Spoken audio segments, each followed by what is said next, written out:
এই নাপিতের কাছে চুল কাটতে খরচ 1 লাখ টাকা। বলিউড তারকারা দাঁড়িয়ে থাকে সিরিয়ালে। চুল কেউ 50 টাকায় কাটে, কেউ 200 টাকায়। কিন্তু এমন একজন নাপিত আছেন যার কাছে চুল কাটাতে গেলে খরচ পড়ে 1 লাখ রুপি, মানে বাংলাদেশি টাকায় প্রায় 1,39,000 টাকা। নাম তার আলিম হাকিম, ভারতের সবচেয়ে নামকরা হেয়ার স্টাইলিস্টদের একজন। রণবীর কাপুর, ঋত্বিক রোশন, বিরাট কোহলি, MS ধোনি, যাকে বলবেন সবাই তার কাছে যায় চুল কাটাতে। শুধু চুল কাটা না, যেন শিল্পের মতো করে সাজিয়ে দেন। আলিম হাকিমের এই প্রতিভা এসেছে তার বাবার কাছ থেকে। তার বাবা হাকিম খায়ের নবী ছিলেন 80-র দশকের সবচেয়ে বিখ্যাত হেয়ার স্টাইলিস্ট। দিলীপ কুমার থেকে শুরু করে অমিতাভ বচ্চন পর্যন্ত সবাই তার কাছে চুল কাটাতেন। বাবার মৃত্যুর পর মাত্র 9 বছর বয়সে আলিম সিদ্ধান্ত নেন বাবার পেশাকেই বেছে নেবেন। তখন পকেটে মাত্র 13 টাকা, একটা ছোট্ট দোকান, সেখান থেকে শুরু হয় যাত্রা।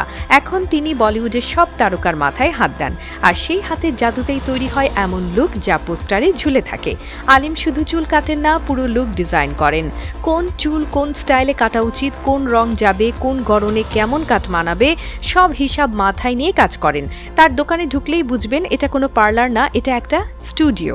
লাইটিং, মিরর, চেয়ারের গঠন, এমনকি মিউজিক পর্যন্ত থাকে গ্রাহকের মুডের সঙ্গে মিলিয়ে। যারা এখানে আসে তারা শুধু চুল কাটাতে না, একটা নতুন পরিচয় বের হয়ে যেতে চায়। আলিম হাকিম এখন অনেক বড় ব্র্যান্ডের অ্যাম্বাসেডর।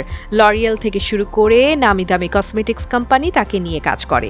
বিদেশি ট্রেনিং নিয়ে আসা এই স্টাইলিস্ট শুধু ভারতের গণ্ডিতে আটকে থাকেননি। ফ্রান্স, লন্ডন, দুবাই, সিঙ্গাপুর সব জায়গায় তার কাজের প্রশংসা হয়েছে। তবে আজও তিনি নিজে হাতে তার গ্রাহকদের চুল কাটেন, এটাই তার আলাদা বৈশিষ্ট্য।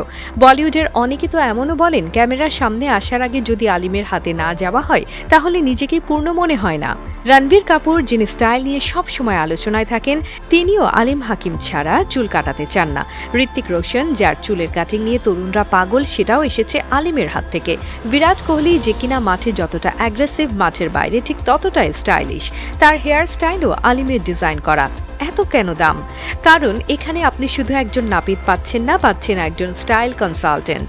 আপনি কি কাজ করেন, কোন রং আপনার স্কিন টোনে যায়, কোন স্টাইল আপনাকে স্মার্ট দেখাবে, সব মিলিয়ে আপনি একটা কনসালটেশন পান। আর এই কনসালটেশন দিয়ে যারা স্টেজে যায়, বড় পর্দায় মুখ দেখায়, ক্যামেরার সামনে দাঁড়ায়।